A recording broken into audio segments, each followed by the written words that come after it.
Hotel tourism पर आपका स्वागत है। भारत और नेपाल के सीमावर्ती इलाकों में अपराधी, उग्रवादी और देशद्रोहियों के परिचालन और उनके कानून विरोधी कार्रवाई पर रोक लगाने पर सहमति बनी है।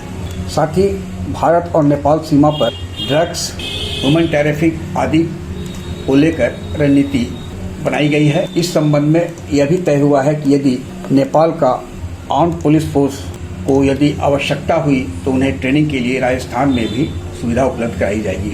हम बात कर रहे हैं 3 दिवसीय इंडो नेपाल कोऑर्डिनेशन कमेटी की। 16 से 18 नवंबर के बीच काठमांडू में उच्च स्तरीय बैठक हुई थी, जिसमें सशस्त्र सीमा बल के महानिदेशक अमृत मोहन प्रसाद के नेतृत्व में एक 5 सदस्यीय टीम काठमांडू गई थी, जिसमें फ्रंटियर पोस्ट के आईजी नईर हसनैन खां, आईजी इंटेलिजेंस DK सिन्हा, गृह विभाग के डिप्टी सेक्रेटरी विकास जेटली और विदेश विभाग के उप सचिव साकेत मल्लुपल्ली शामिल थे। साथ ही नेपाल में भारतीय दूतावास के काउंसलर सुजीत कुमार 2006 बैच के IPS अधिकारी हैं, भारतीय प्रतिनिधिमंडल में शामिल थी, जबकि नेपाल सरकार का प्रतिनिधित्व APF के DG राजू आर्य और उनकी 10 सदस्यीय कमेटी की ओर से की गई थी, जिसमें गृह और विदेश विभाग के साथ साथ सर्वे कमीशन के अधिकारी शामिल थे। इस संबंध में जो विश्वस्त सूत्रों से मिली जानकारी के अनुसार यह तय हुआ है कि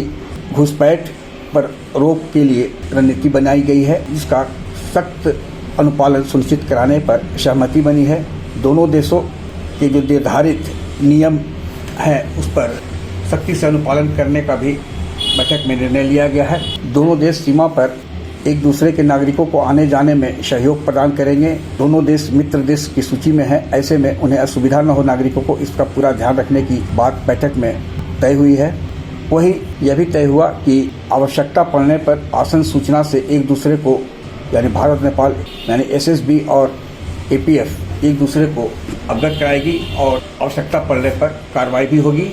यह बता दें कि प्रत्येक वर्ष 2 बार DG संपर्क के जो SSB और APF की बैठक होती है, एक दिल्ली में और एक काठमांडू में। इस वर्ष 16 से 18 नवंबर को 3 दिवसीय बैठक काठमांडू में संपन्न हुई है और इस संबंध में SSB की ओर से नेपाल सरकार को यह आश्वासन दिया गया है कि उनकी ओर से हर संभव सहायता APF को उपलब्ध कराई जाएगी। जैसे कोई अपराधी, उग्रवादी या दोनों देश के लिए खतरे से संबंधित व्यक्ति संगठन है, उसके बारे में जो भी आसन सूचना हो वो उपलब्ध कराई जाएगी ताकि समय रहते कार्रवाई सुनिश्चित हो।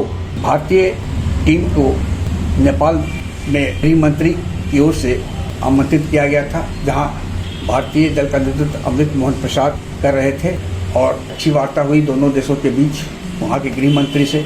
इस संबंध में जब पटना फ्रंटियर के आईजी नईर हसनैन खां से पूछा गया तो उन्होंने कहा कि बैठक में काफ़ी सकारात्मक बातें हुई है और इससे दोनों देशों के बीच संबंध और प्रगाढ़ होगा, यह भी तय है। उन्होंने यह भी बताया कि DG SSB अमृत मोहन प्रसाद के नेतृत्व में भारत की ओर से जो भी बातें थी वो रखी गई और नेपाल सरकार ने भी अपने APF के माध्यम से उस पर चर्चा हुई है और काफ़ी सकारात्मक परिणाम सामने भविष्य में भी आएगा, यह भी तय है।